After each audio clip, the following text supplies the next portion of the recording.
So ngayong episode po, mga kalapatids naman ang ating binisita, especially nandito po tayo sa San Andres, Bukid, at kilalanin natin ang dalawang kalapatids dito. Nakilala na since 1996 pa daw silang nag-alaga ng kalapati. Si Kuya Manuel at saka si Aya po.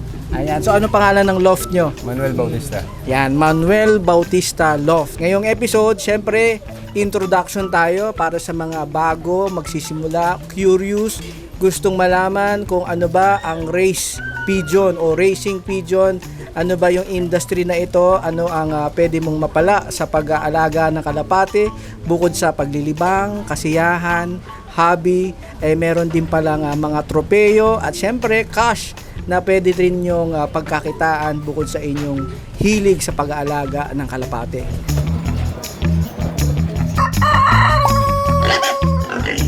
Don't forget to like and subscribe.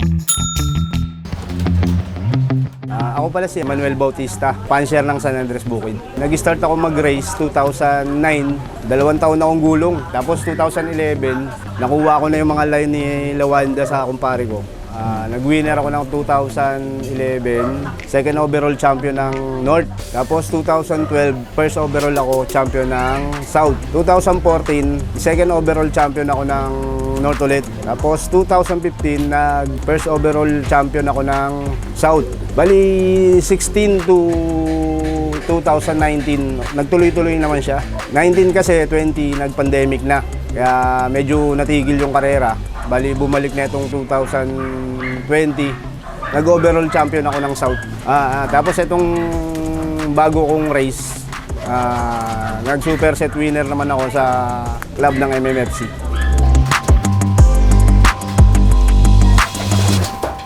Ang race pigeon kasi, importante yung training. Pero dapat, pag nagtitraining tayo, pagka tinatrabaho natin yung kalapate, bigyan natin sila ng tamang supplement.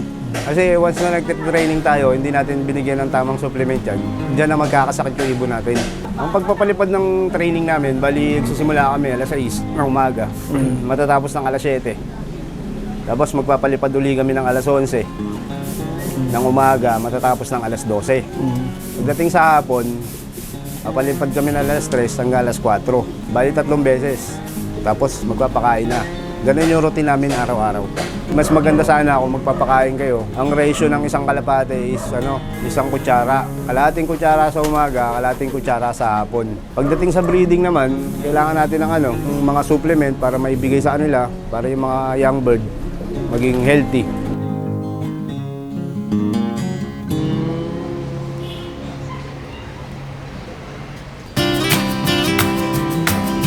Kasi yung breed ko, galing lang siya sa kumpare ko. Baseline niya itong pinaka-foundation ko. Bali, ito yung mga naglabas ng overall ko. Hanggang ngayon, kahit sa mga tropa na nanalo sa kanila, marami ng ibon na lumabas na magaganda.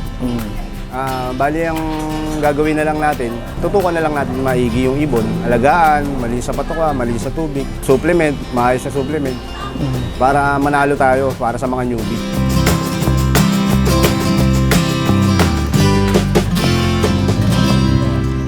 Sa dami ng klase ng kalapati sa Pilipinas, makapagbanggit ka ba ng mga yung mga palaban ng mga line na lahi?